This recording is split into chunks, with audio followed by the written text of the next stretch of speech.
भगवान बाहुबली का महामस्तकाभिषेक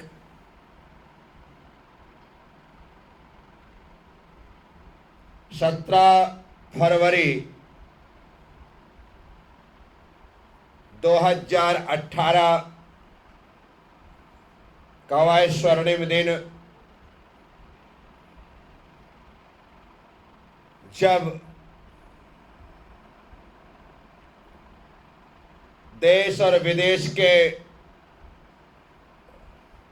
हजारों लाखों लोगों ने प्रत्यक्ष और परोक्ष रूप से गोमटेश्वर भगवान बाहुबली का अभिषेक देखा, तो है अभिषेक भगवान की महिमा को तो प्रकट कर ही रहा था, लेकिन उस अभिषेक के माध्यम से जिन शासन की जो प्रभावना हुई थी वह अद्वितीय थी। सौभाग्य आपको बुला रहा है। महामस्तकाभिषेक की यह टैगलाइन निश्चित तौर पर देश के विदेश के लाखों लाखों सौभाग्यशालियों को गोमटेश्वर बुला रहा था। जो पहुंचे वो अपनी किस्मत को, अपने भाग्य को सराह रहे थे। और मैंने तो हजारों लोगों के मुख से यही सुना, सभी साधु संतों के मुख से सुना कि यदि जीवन में एक बार गोमटेश्वर का अभिषेक नहीं देखा तो जीवन ही व्यर्थ है। फिर साधुओं के मुख से सुना कि स्वस्थ और तंदुरुस्त व्यवस्थित रहे तो अगले मस्तकाभिषेक में फिर हम आने का प्रयास करेंगे। ऐसी भावना उस अभिषेक को देखने के बाद प्रत्येक मन में जागृत होती। मैंने एक भी मुख से ये नहीं सुना कि यार कहाँ आ गए, फंस गए, बेकार आए।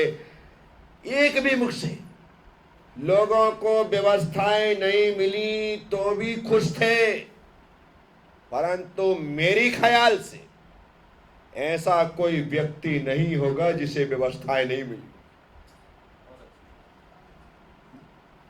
गजब का मैनेजमेंट, गजब का प्रबंधन। स्वामी जी अपने कमरे में बैठे बैठे ऐसी शानदार प्लानिंग करते हैं कि बाहर सभी लोगों की सुविधाएं स्वतः ही जुट जाती। हजारों हजार वॉलेंटियर वहां पर सेवा में तैनात थे। किसी को किसी प्रकार की कोई तकलीफ तो आए, दिखा ही नहीं। चारों तरफ प्राथमिक चिकित्सा की व्यवस्था है।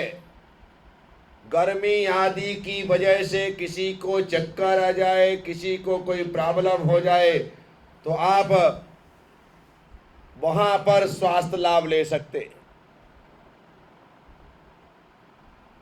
जो वॉलेंटियर्स थे, जो कार्य सेवक थे, स्वयं सेवक थे, उनकी तो जितनी तारीफ करो उतनी कम है। सारी दुनिया से आने वाले लोग भगवान का निश्चिंत होकर के अभिषेक देख सके, इसके लिए वे सेवा में लगे थे। उन्हें अभिषेक देखने का जरा भी ख्याल मन में नहीं आता था कि हम सब कुछ छोड़ करके अभिषेक देखने पहुंच जाए। नहीं, हम सेवा के लिए है तो सेवा में ही लगे रहे। अब स्वामी जी का मैनेजमेंट, जब सबने अभिषेक कर लिया तो एक दिन ऐसा भी निकाला कि आज सिर्फ सारे स्वयं सेवक ही अभिषेक करेंगे और उनसे अभिषेक करवाया। कितनी खुशी हुई होगी उन्हें, आप विचार करिए। क्योंकि जितने स्वयं सेवक थे सभी जैन थे। क्योंकि कर्नाटक में वीर सेवा दल एक बहुत बड़ी संस्था है, जिसमें तकरीबन 20,000 बच्चे हैं जो अपनी सेवाएं पूरे प्रदेश में ही नहीं पूरे देश में देते। वो जहाँ बुलाया जाता है वहाँ पर पहुँचते हैं और निस्वार्थ भाव से सेवा दी। मैंने यहाँ पंचकल्याणक किया, यहाँ पर आकर के सेवा दी, अभी पुष्पगिरी में किया, वहाँ पर आकर के सेवा दी। आप विचार करो, पुष्पगिरी का पूरा पंचकल्याणक चल रहा है, उन लोगों को कार्यक्रम से कोई मतलब नहीं। जिसे कार्यालय में बिठाया वो कार्यालय से उठा ही नहीं, जिसे भोजनशाला में बिठाया वो भोजनशाला से हटा ही नहीं, वहीं पर 6 दिन निकाल दिए। हमें गुरुदेव ने यह काम दिया है, वही करना, तब जाके काम होते। अपने यहाँ के लोगों को काम दे दो, यहाँ खड़ा करो, वहां पे कभी मिलता ही नहीं, वहां कभी नहीं मिलता है। वो अन्य यहाँ वहां दिखाई दे जाएगा, वो दिखेगा ही नहीं। और वहां के लोगों को जो काम दो, जहां बोलोगे आप उनको वहीं पर पाओ, ऐसी व्यवस्था। एक बार उस महोत्सव के बीच में ही हरिजनों ने हड़ताल कर दी कि हम सफाई नहीं करेंगे। क्योंकि किसी ने शिकायत कर दी कि साधु संत जहां पर जंगल जाते हैं हरिजनों से मेला उठवाया जाता है और एक कानूनन अपराध है, जबकि ऐसा कुछ था नहीं। पानी आदि डाल करके सफाई करनी पड़ती थी, फिर भी शिकायत हो गई तो उन्होंने आना बंद कर दिया। अब 1 दिन 2 दिन यदि सफाई कर भी ना आए तो मेला क्षेत्र के बदबू से भरने में देरी थोड़ी लगती है। लेकिन फिर तारीफ करो उन वीर सेवा दल के युवाओं की। उन्होंने स्वामी जी को विश्वास दिलाते हुए कहा कि आप चिंता मत करिए, वो नहीं आ रहे, मत आने दीजिए, हम हैं। जब तक हम हैं तब तक आपको किसी प्रकार की फिक्र नहीं करनी। रात को 11 बजे हाथ में झाड़ू खरेटे वाली, झाड़ू लेकर बाल्टी लेकर वहां पर वो तैनात होते।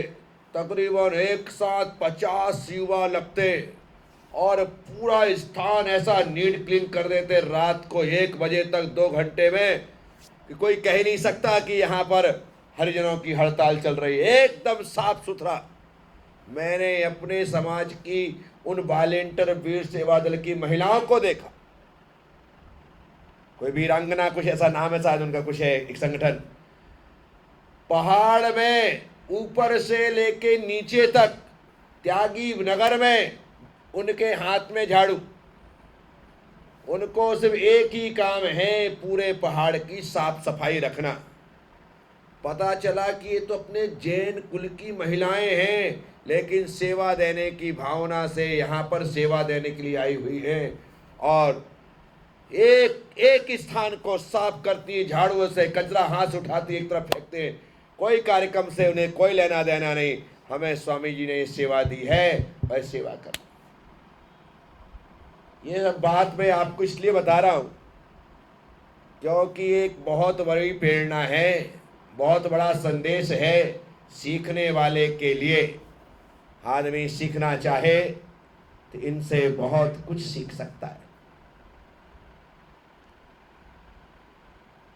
ये पर्दे के पीछे के लोग हैं जिन्हें मंच माला माइक से कोई मतलब नहीं, फोटो वीडियो से कोई मतलब नहीं। गुरुदेव की कृपा बरसेगी, स्वामी जी की करुणा बरसेगी, उससे भी कोई मतलब नहीं। सिर्फ एक ही भाव है, सेवा सेवा और सेवा। जिस दिन प्रधानमंत्री श्री नरेंद्र जी मोदी का आगमन होना था, उस दिन सुरक्षा व्यवस्था जो थी, ऐसी सिक्योरिटी, तो भाई राष्ट्रपति जी आए थे तब भी नहीं दी। पूरा त्यागी नगर तक सील बंद कर दिया गया था। सब साधु संतों के आहार हो गए। बस सिर्फ रास्ता ही क्लियर है, कहीं से कोई आ जा नहीं सकता, पूरा पैक। और सभी साधु संत पहले से ही गणमान्य आदि हैं, मंचासीन हो चुके थे। मोदी जी को देखने का, मोदी जी से मिलने का क्रेज किसे नहीं। दूर से ही आदमी आज एक झलक देख लेता, अरे आज तो मोदी जी को देख के आए, क्या नहीं होता क्या। आज ऐसा ब्रांड एम्बेसडर है मोदी जी, देश तो छोड़िए, दुनिया की बड़ी बड़ी शक्तियों के पद पर, मुख्य पद पर बैठे हुए लोग भी मोदी जी से मिलना चाहते हैं। चाहे वो जो बाइडेन हो या पुतिन हो या सुनक ऋषि हो या एलिजाबेथ हो, ये जितने भी लोग हैं ना महाशक्तियों के धारक हैं, ये सब लोग एक बार मोदी से मिलना चाहते। पहले भी हमारे प्रधानमंत्री विदेश जाते थे, वहां पर शिरकत करते थे। जब बोलने के लिए मिलता था, प्रेसिडेंट करके बोला जाता था। मोदी जी ने मिथक ही तोड़ दिया। Direct Barack, direct Obama, direct Clinton, direct बोलते। उन्होंने सीधा नाम ही लेते थे, कहाँ प्रेसिडेंट गायब हो गया। अभी पिछले दिनों जब मोदी जी एक स्थान पर सम्मिलित हुए थे, मोदी जी बात आगे बढ़ गए बात करते हुए, पीछे से जो बाइडेन आकर के मोदी जी के कंधे को यूं ठोकता है। मोदी जी पीछे देखते हैं कि अमेरिका के राष्ट्रपति उनके हाथ जोड़ करके उनसे मिलना चाहते। फिर मोदी जी 2 सीढ़ी ऊपर चढ़ करके उनसे मिल करके आए। तो क्या है, देश के मान सम्मान को मोदी जी ने बहुत ऊपर पहुंचाया। आज सारी दुनिया भारत के सामने हाथ जोड़ करके खड़ी है, और उसका कारण सिर्फ नरेंद्र दामोदर दास मोदी हैं। उन्होंने जिस प्रकार से सत्ता को संभाला है और भारत का मान सम्मान ऊंचा किया है दुनिया में, वो तारीफ के काबिल। तब मोदी जी आए, किसको नहीं लगे, अपन लोग भी उसमें थे। और एक आचार्यों का मंच था, एक मुनियों का मंच था, एक आर्यिकाओं का मंच था, और बीच का मंच तो मंच ही था।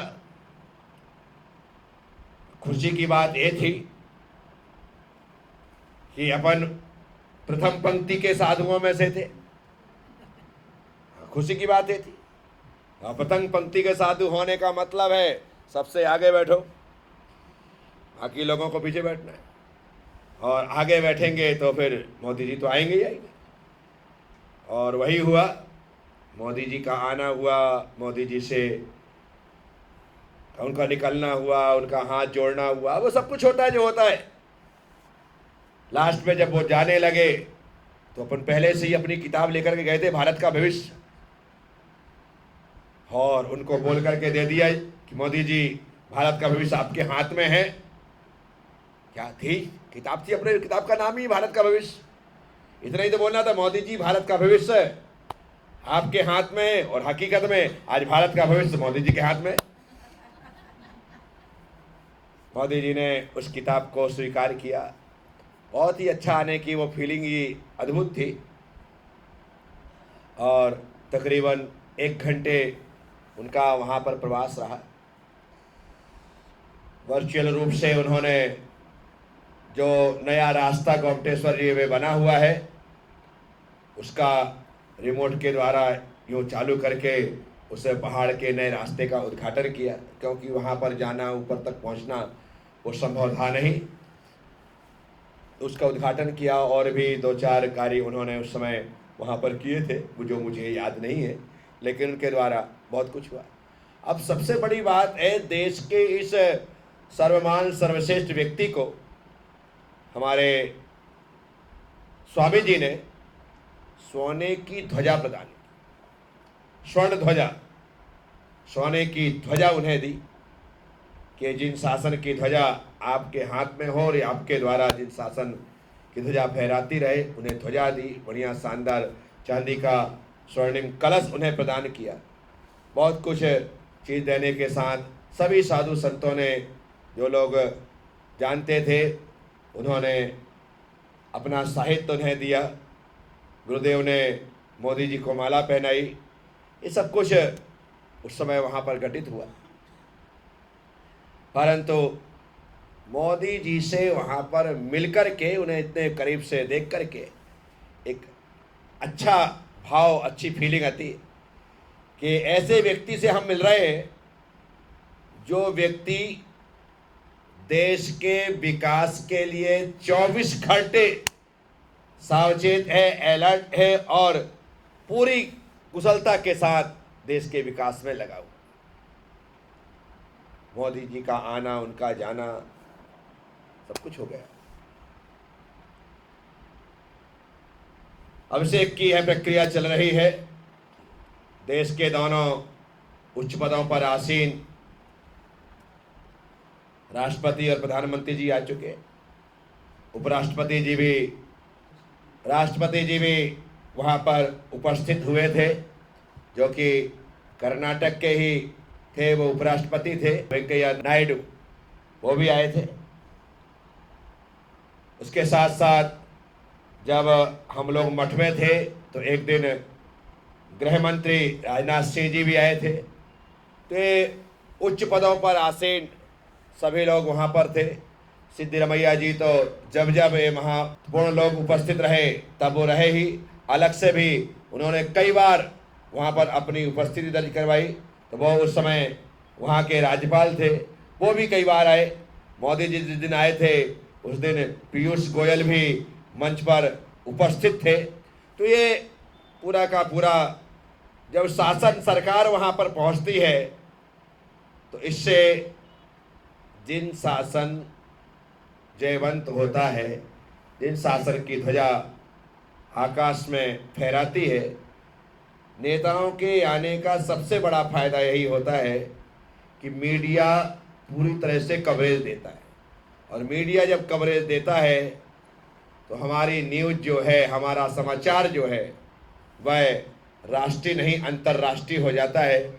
और सब तक जिन धर्म, जिन शासन, जिन गुरु अपने आप पहुंच जाते हैं, जिसकी आज महती आवश्यकता है। तो अभिषेक का क्रम जारी है। रोज अभिषेक होता है, बड़े बड़े लोग आ रहे हैं, जा रहे हैं, ये श्रृंखला चलती रही।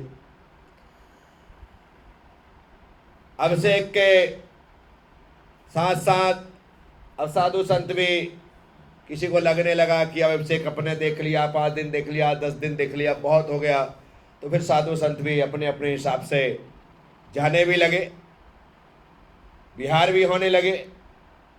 पर अपन तो सोच करके बैठे थे कि सबको कराएंगे उसके बाद चलेंगे, जल्दी क्या है। परंतु अभिषेक के खत्म होने के बाद जब सारे साधु संत विहार करने लगे, वो त्यागी नगर ऐसा काटने को दौड़ता कि पूछो मत। ऐसा सन्नाटा सा छा गया, एकदम स्थिति बिगड़ गई, सब कुछ खत्म सा हो गया ऐसा लगता है।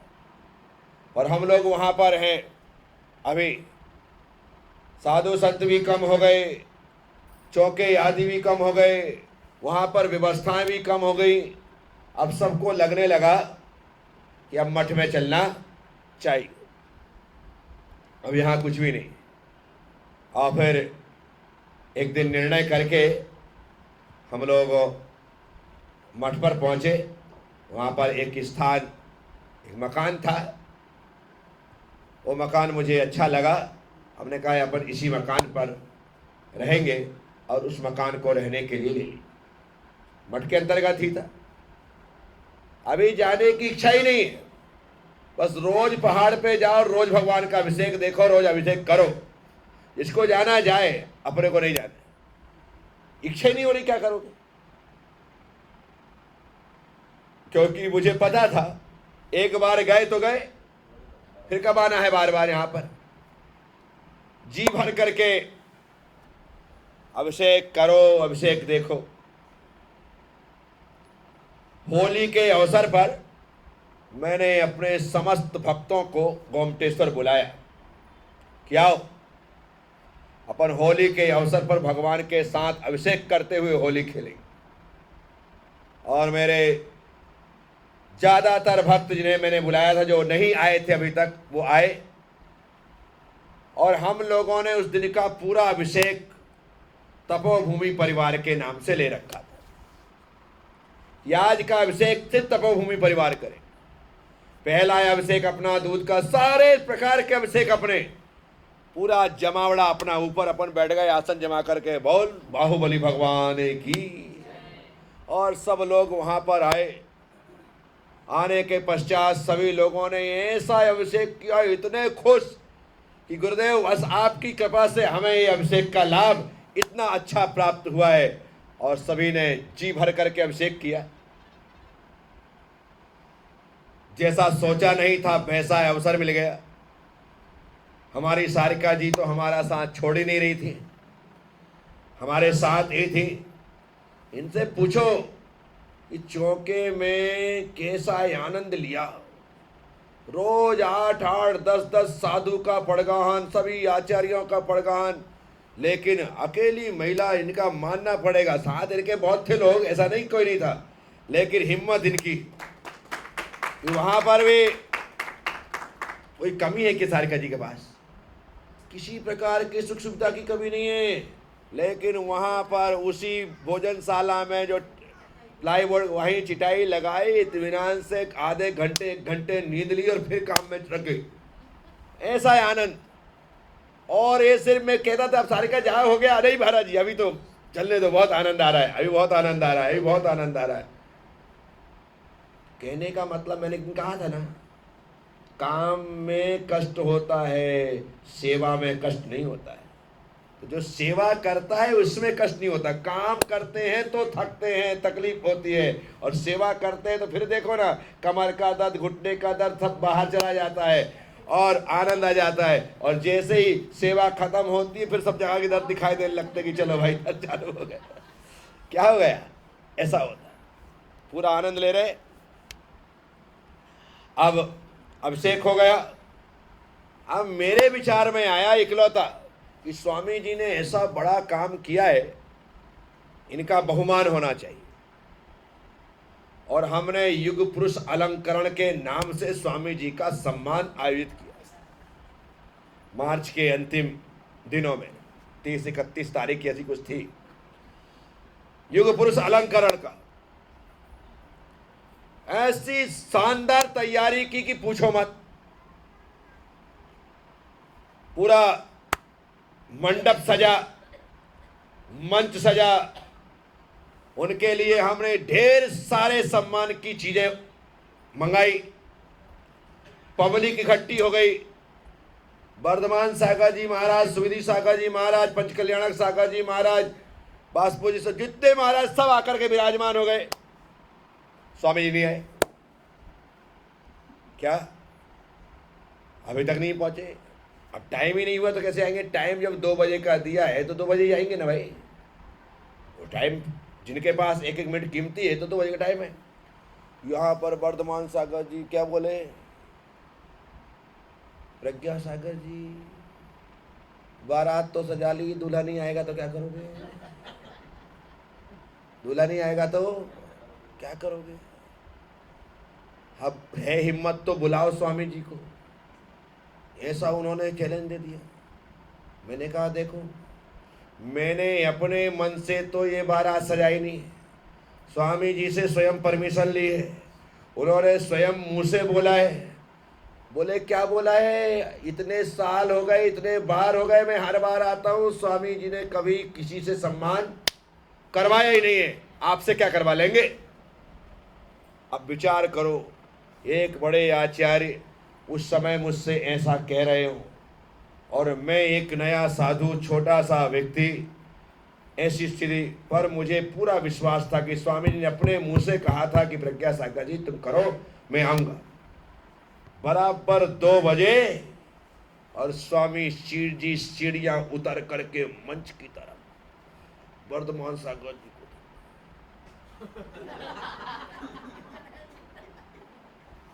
यार ये तो बारात भी सज गई और दूल्हा भी आ गया। ऐसी स्थिति हो गई कि पूछो मत। स्वामी जी आए, उनके लिए शानदार आसन स्थान रखा था, उसमें स्वामी जी को बैठाला। स्वामी जी बैठे, मंच अपने हाथ में, माइक अपने हाथ में, और फिर मैंने जो बोलना चालू किया और बोलने के पश्चात स्वामी जी का अलंकरण समारोह प्रारंभ। तपोभूमि परिवार के सभी लोग वहां पर उस समय भी उपस्थित थे और उन लोगों ने विधिवत तरीके से एक एक चीज, जैसे कि ऐसा साफा, ऐसा दुपट्टा, ऐसा दुसाल सब पढ़ करके, और फिर अपना तो खास चीज है राजदंड देना। वो तो अपन देते ही देते हैं, किसी विशिष्ट को देना है, उन्हें दिया, वो अलंकार दुनिया की चीज उन्हें प्रदान की। अब ये सब कुछ सम्मान स्वामी जी ने स्वीकार कर लिया, स्वामी जी ने उद्बोधन भी दिया, सब कुछ बहुत अच्छा। अब सबसे बड़ी बात ये हुई कि स्वामी जी ने कहा जितनी मुझे सम्मान की चीजें मिली है सब मेरे कमरे में पहुंचा दी जाए। क्या? जबकि स्वामी जी कभी इस पर ध्यान देते नहीं थे। एक एक चीज उनके कमरे में गई। अब कमरे में गई वो तक तो ठीक है, अब स्वामी जी कमरे में जाकर के वो बड़ा भारी साफा अपने माथे पे लगा कर देखते कि कैसा लग रहा हूं। खुद बताएगा, मुझे खुद बताया कि स्वामी जी ने एक एक चीज वहां पर लेकर के, हाथ में लेकर के देखा, साफा लगा करके देखा, दुपट्टा डाल करके देखा कि हाँ यार ये चीज।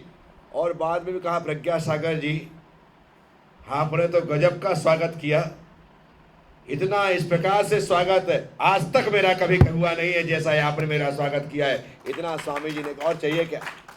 और स्वामी जी ये बात तो छोड़ो, इतने बार उन्होंने मन से कहा कि प्रज्ञा सागर जी यदि आप चातुर्मास यहां पर कर लेते, जो चातुर्मास था पिछला अभिषेक के पहले वाला, तो जो अभिषेक इस बार का हुआ है आपकी प्रज्ञा के कारण से इसका रूप ही कुछ अलग होता। एक बार नहीं अनेकों बार उन्होंने इस बात को मन से कहा कि आप पहले मिल जाते, आप पहले आ जाते, आपके द्वारा पहले हो जाता तो अभिषेक का रूप ही अलग होता है, अभिषेक का सौंदर्य ही अलग होता, यहाँ की व्यवस्था ही अलग होती। तो इतना स्वामी जी ने सब कुछ किया। अब ये कार्यक्रम होने के साथ ही अब महावीर जयंती उस समय मार्च में ही थी मेरे ख्याल से, गोमटेश्वर में 31 मार्च की थी या जो भी थी, उस समय महावीर जयंती थी।